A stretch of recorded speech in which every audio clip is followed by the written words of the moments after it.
Narumi Kurosaki, a young Japanese woman, mysteriously vanished in the enchanting city of Besançon, France, in December 2016, with suspicions pointing towards foul play. The primary individual of interest in this tragic affair is Nicolas Zepeda, her former boyfriend from Chile, whom she had met during her time in Japan and had parted ways with just 2 months before her disappearance. The international dimensions of this case captured widespread attention, engaging authorities from 3 continents, Europe, Asia, and South America, in a complex judicial pursuit. Narumi was raised in a loving family of 5, alongside her parents and 2 younger sisters, Honami and Kurumi. She attended Tokyo Metropolitan Kokusai High School from 2011 to 2014. At the age of 21, she arrived in France on August 26, 2016, to pursue her studies at the University of Franche-Comté in Besançon. Initially, she enrolled in French language courses at the Center for Applied Linguistics before transitioning to the Faculty of Economics in January. Narumi resided in a student accommodation on the 2nd floor of the Théodore Rousseau Residence Hall, situated on the picturesque La Boulogne campus. Nicolas Humberto Zepeda Contreras, born on December 11, 1990, hails from a Chilean family with 3 children. His father, Humberto Zepeda, holds a prominent position at the telecommunications giant Movistar, while his mother, Ana Luz Contreras, is an engineer who previously served as a secretary to Senator Francisco Huenchumilla and worked in the Human Resources Department of La Serena's municipality. Nicolás grew up in Temuco with his twin sisters, Belén and Josefa, attending Colegio Centenario until 2008, after which his family relocated to Antofagasta and subsequently to La Serena. He pursued a degree in administrative sciences at the University of Chile. Following the public revelation of the case, members of Zepeda's family faced relentless scrutiny from the media. In 2014, Nicolas embarked on a journey to Japan to further his education, where fate intertwined his path with Narumi's during a campus soiree at the University of Tsukuba in October. Their romantic entanglement blossomed in February 2015, leading them to Chile from September 6th to October 1st of the same year, where Nicolas proudly introduced her to his family as his beloved partner. After completing his academic year, Nicolas departed Japan in 2015, but returned on April 12, 2016, in pursuit of employment. However, shortly after she arrived in France on October 6th, Narumi officially severed their romantic ties, as revealed by Nicolas. He left Japan just 3 days later, on October 9th. In Besançon, Narumi encountered new acquaintances, including Arthur Del Piccolo, a student at the esteemed Higher National School of Mechanics and Microtechnology, who soon became her new love interest. On the afternoon of December 4th, 2016, Narumi attended her dance class as per her routine, departing around 4 p.m. In the early hours of the following day, approximately 15 students residing in her building were startled by screams followed by a thud. Rachel Hope, a British student, reached out to a friend expressing her fear, stating, "I heard a noise like someone was being killed." Another student, Nabil Drissi, ventured into the hallway to investigate, but could not ascertain the origin of the commotion. The next day, Narumi's classmates voiced their concerns over her unexplained absence, noting her impeccable attendance record. In the days that followed, her family and friends received messages from her phone, claiming she was facing issues with her passport and needed to visit the Japanese consulate in Lyon. On December 6th, her bank card was used to acquire a one-way train ticket to Lyon.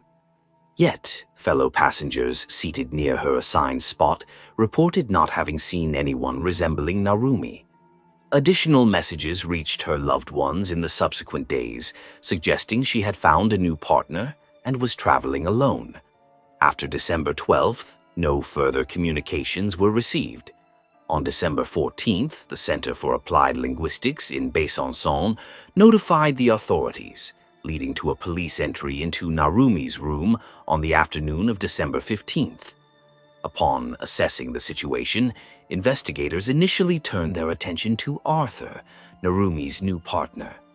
During his questioning, Del Piccolo brought up Narumi's previous lover from Chile, Nicolas Zepeda Contreras, whom he described as a jealous and possessive individual, even alleging that he had hacked into Del Piccolo's Facebook account. Initially, this information seemed inconsequential due to the distance involved. However, the geolocation data from Narumi's phone revealed that she had dined at a restaurant on the evening of December 4th, with the bills settled using a Chilean bank card. Indeed, on the evening of Sunday, December 4th, Narumi Kurosaki and Nicolas Zepeda Contreras enjoyed a meal at La Table de Gustave, a charming establishment in Ornans, approximately 20 kilometers south of Besançon.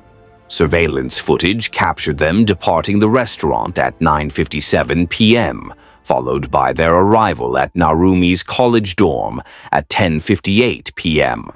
According to Zepeda's account, the screams heard were Narumi's moans, as the couple purportedly engaged in intimacy for 2.5 hours after reaching her dormitory.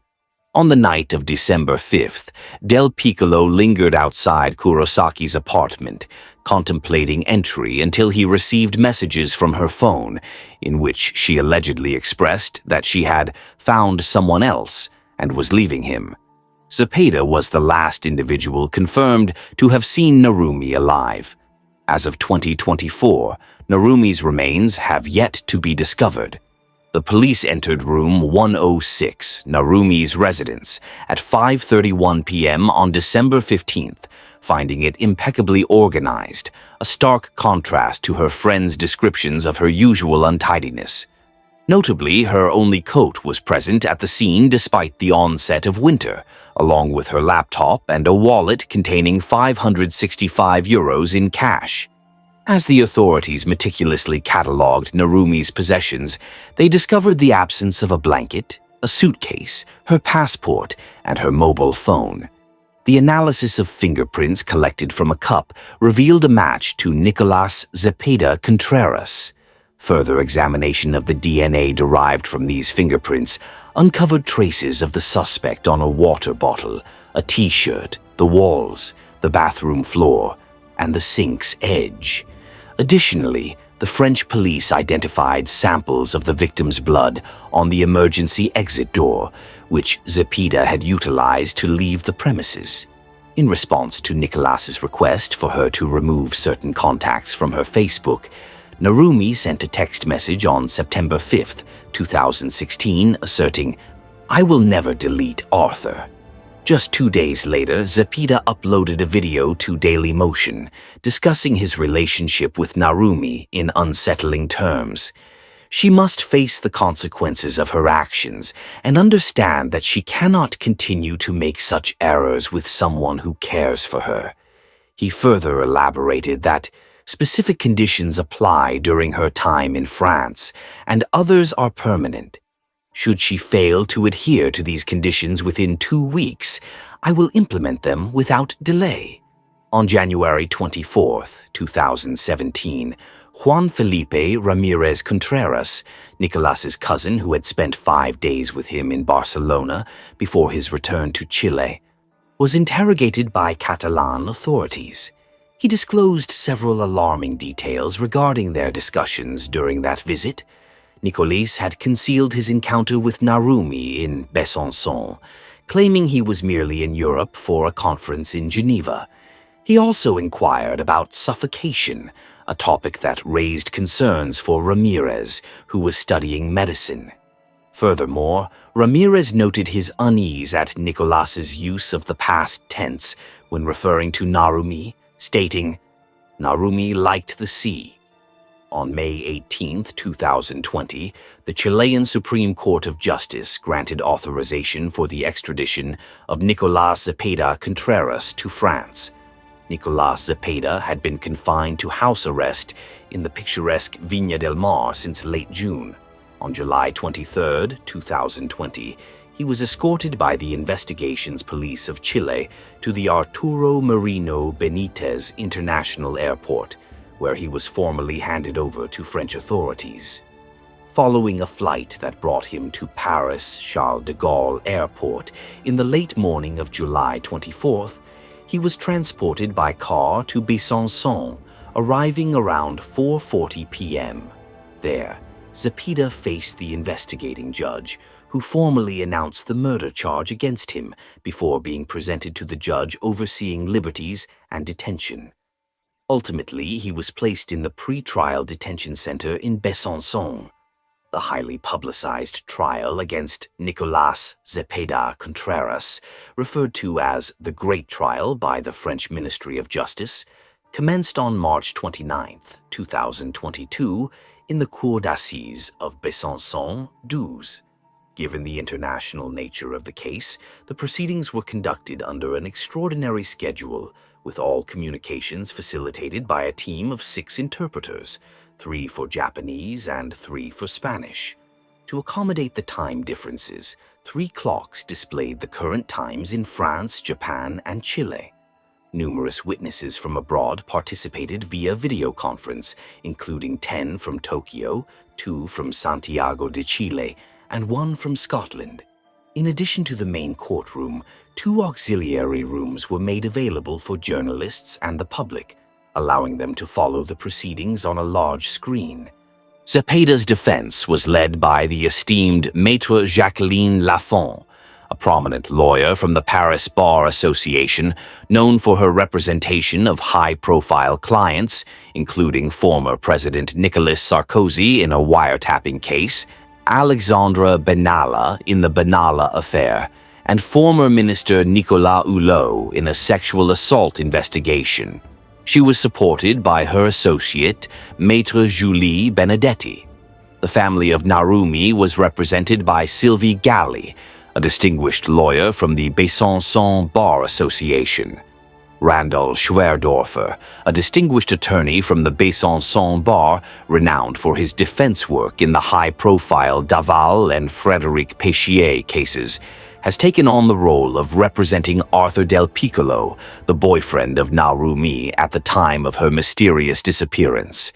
The proceedings were overseen by Etienne Manteau, the Prosecutor General of Besançon since September 2018, with Mathieu Hussin presiding as the president of the criminal court.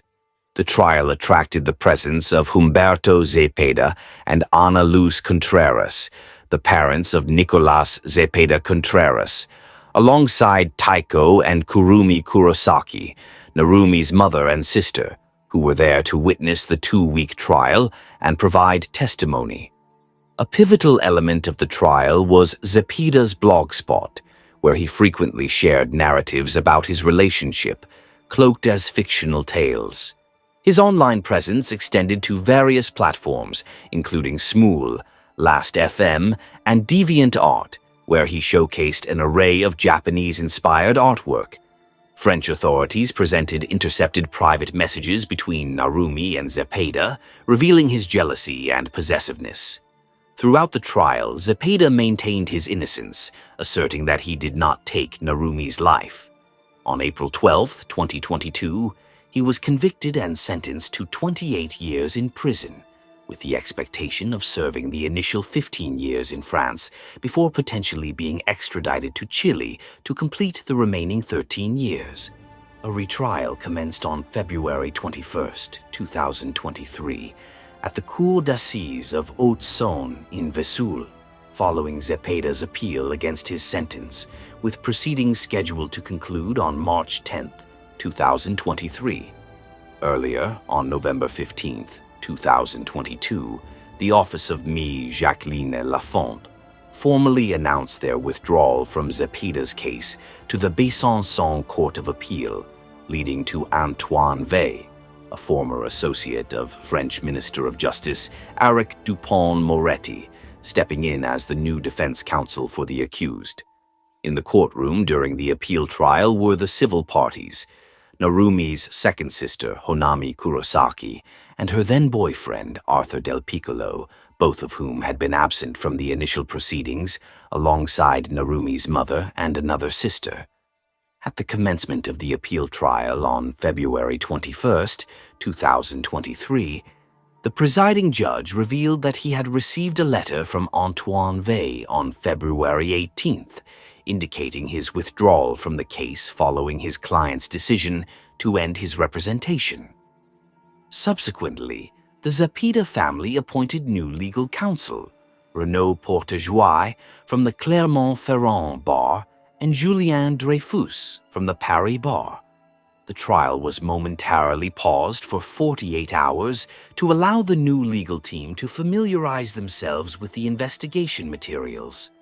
On February 23, 2023, Zepeda's newly appointed lawyers requested a postponement of the trial, citing inadequate preparation time to mount a proper defense. The court acquiesced, rescheduling the trial for December 4th to December 20th, 2023.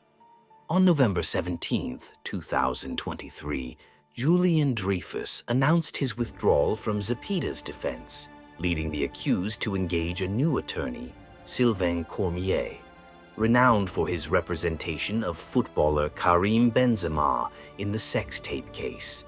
This time, Zepeda's defense team aims to present various witnesses who assert they saw Narumi alive after the alleged date of her death, including Saïd Nemeri, who claims she went into hiding with assistance from a French soldier, allegedly having spotted her on December 11, 2016. The retrial commenced on December 4, 2023. On December 21, 2023, the Cour d'assises of Haute-Saône in Vesoul affirmed Nicolas Zepeda's guilt in the murder of Narumi Kurosaki, imposing a 28-year prison sentence to be served entirely in France.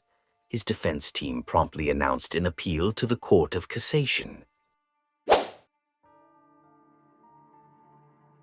On the fateful evening of March 16, 2011, Isaiah Hernandez met a tragic end in a serene parking lot in Ansonia, Connecticut. What began as a seemingly routine exchange involving illicit substances spiraled into a robbery that would claim his life, leaving him cold and lifeless. For years, the investigation languished in obscurity, shrouded in whispers and speculation regarding the circumstances of his demise. However, a recent breakthrough has illuminated the path to a key suspect, one who had eluded capture for over a decade. At just 25 years old, Isaiah was a devoted father striving to forge a brighter future amidst the shadows of his past. Raised in Ansonia, he faced a myriad of challenges, including financial hardship and a fractured family life. Yet his resolve to create a different destiny for himself was unwavering. Isaiah was intimately familiar with adversity. Like many young men in his neighborhood, he wrestled with the allure of street life, fully aware of the temptations that accompanied quick money and unsavory influences. Nevertheless, his son remained his guiding light, the reason behind his relentless pursuit of a better life. That fateful night, however, would alter everything. Isaiah's past converged with his present in a moment of violence that extinguished his life far too soon, leaving his family, particularly his son, in profound sorrow. It was an ordinary chilly night when Isaiah ventured to the Ansonia Express Mart, a well-known stop on his daily journey. He was there to meet two individuals for what he believed would be a straightforward transaction. In his quest to provide for his son, he agreed to the meeting in the parking lot, unaware that the two men harbored ulterior motives. What was intended to be a simple exchange quickly descended into chaos. As the three men gathered near Isaiah's vehicle, the two would-be associates turned against him, their intentions shifting from negotiation to robbery. The specifics of the ensuing events remain unclear, but one truth stands resolute: Isaiah never had a chance. Witnesses recounted a harrowing scene as Isaiah attempted to flee, stumbling from his vehicle and collapsing in the parking lot amidst a cacophony of gunfire. The eruption of violence was sudden and merciless. Isaiah was struck by 3 bullets, each piercing his back and severing the ties to the life he had painstakingly built. The assailants vanished into the night, leaving him to succumb to his injuries in the frigid darkness of the parking lot. In the aftermath, his family discovered that the individuals who had accompanied him that fateful night were entangled in far more than a mere drug transaction. They had orchestrated a scheme to seize what was not theirs, resulting in Isaiah's tragic demise. The investigation into his murder commenced promptly, but soon encountered significant obstacles. Witnesses were few, and although initial leads emerged, the case remained shrouded in mystery. In the days that followed, a handful of anonymous tips reached the Ansonia Police Department, mentioning the name of 19-year-old Elijah Stanford. Detectives diligently pursued these clues, but struggled to establish a direct link between Stanford and the crime without more substantial evidence. Surveillance footage from the Express Mart confirmed Isaiah's presence in the vehicle with at least 2 other men, yet their identities remained elusive. A significant breakthrough occurred nearly a decade later. Advances in forensic science, collaboration with federal agencies, and relentless investigative efforts led to the reopening of the case. Initially hesitant anonymous sources began to divulge crucial information regarding Stanford and Luis Marquez, who was just 18 at the time of the heinous act. It emerged that both men had conspired to rob Isaiah during a drug deal that spiraled into chaos. Following the shooting, Marquez briefly sought refuge in New York, while Stanford was already serving time at Manson Youth Institution for an unrelated offense. Their actions in the wake of the tragedy, combined with an accumulating array of evidence, enabled law enforcement to focus on the 2 suspects. In 2021, a decade following the tragic event, both Stanford and Marquez found themselves apprehended and charged with violent crimes, including first-degree robbery and conspiracy to commit robbery. They were held in custody with a substantial bond set at $500,000. Although they managed to secure their release by posting a bond, the charges against them persisted. The investigation continued to unfold, leading authorities to Andrew Spino, who had played the role of the getaway driver that fateful night. Spino had since moved to Hawaii, where he was serving time for unrelated offenses. After being extradited to Connecticut in 2022, he too faced charges. On March 10, 2024, Luis Marquez opted for a plea deal, admitting guilt to first-degree manslaughter with a firearm and conspiracy to commit first-degree robbery related to the shooting incident. Prosecutors disclosed that Marquez had discharged the fatal shots during the meticulously planned robbery, which had been orchestrated by his accomplice, Elijah Stanford.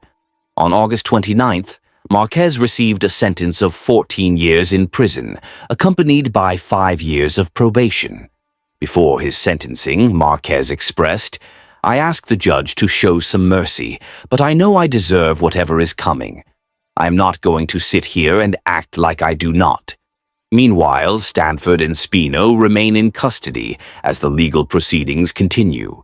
The long-standing case surrounding the slaying of Isaiah Hernandez is finally progressing toward justice, offering his family a semblance of peace after years filled with uncertainty. Margaret Simpson, Isaiah's aunt, poignantly remarked, "No amount of time is going to be good enough for us. We lost a loved one, and it is not easy. It is hard." Isaiah's mother, Myra Rivera, delivered a moving statement to the court. "My son would call me every Wednesday. On that Wednesday, I did not hear from him. Instead, I received a phone call from his girlfriend, crying, trying to explain that my son lost his life. This was the day my heart was shattered." In the serene town of Jet, Louisiana, a frigid January morning in 1994 unveiled a tragic revelation. Hidden behind a local car wash, a newborn girl was discovered abandoned within a metal trash can, her brief existence extinguished before it could truly flourish. For years, she remained an enigma, referred to only as Baby Jane Doe. As the years passed, the mystery of her untimely end grew increasingly elusive, leaving the case unresolved. However, after a quarter of a century shrouded in silence, an unforeseen breakthrough emerged, one that would finally illuminate the shadows of the past and disclose the harrowing truth. On that fateful morning of January 24th, 1994, Bob Fontenot, proprietor of Bob's Car Wash in Jet, Louisiana, stumbled upon a chilling sight. While disposing of refuse, his gaze fell upon a 55-gallon metal drum concealed behind the car wash.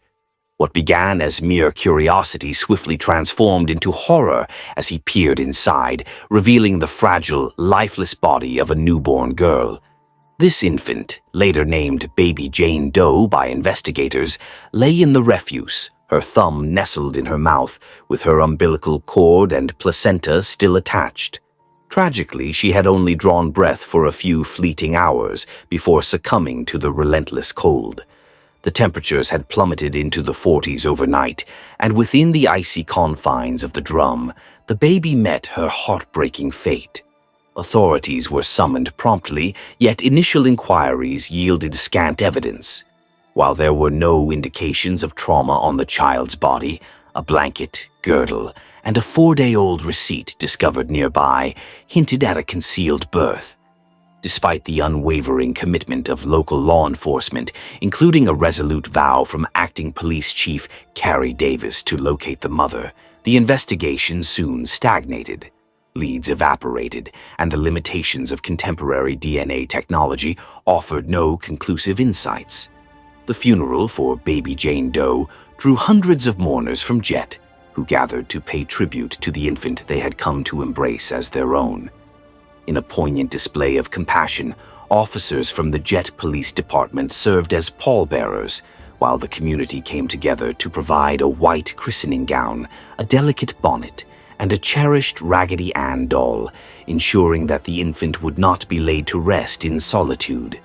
The investigation lingered for decades, shrouded in mystery with no identity, no suspect, and no resolution until a remarkable resurgence occurred 25 years later, igniting a fervent pursuit to uncover the truth. In 2019, an unexpected breakthrough emerged, propelled by advancements in DNA technology. The Iberia Parish Sheriff's Office, spurred by a local advocacy group dedicated to cold cases, reopened the investigation, determined to seek justice for the forgotten child. Detective Scott Hawtard spearheaded the effort, collaborating with the Acadiana Criminalistics Laboratory to meticulously re-examine evidence from the crime scene with renewed vigor. This time, state-of-the-art DNA analysis yielded a profile that had eluded investigators for years. Utilizing the combined DNA index system, a familial connection was established, unveiling a potential suspect for the first time in a quarter-century. Further inquiries led Detective Hotard to Sonia Charles, a 50-year-old resident of New Iberia.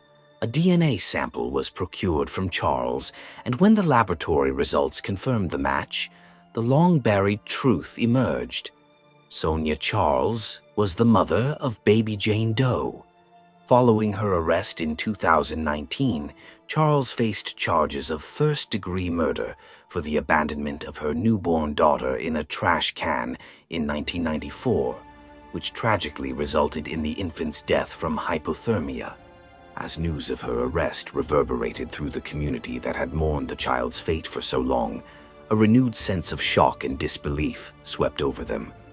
Many had resigned themselves to the belief that the case would remain forever unresolved, but with Charles now confronting serious allegations, the wheels of justice began to turn. She was booked into the Iberia Parish Jail, poised for her bond hearing, marking the beginning of a long-awaited legal journey. In the year 2023, a grand jury convened within the esteemed 16th Judicial District Court, resulting in an indictment against Charles for the grave charge of second-degree murder, thus propelling the case toward trial.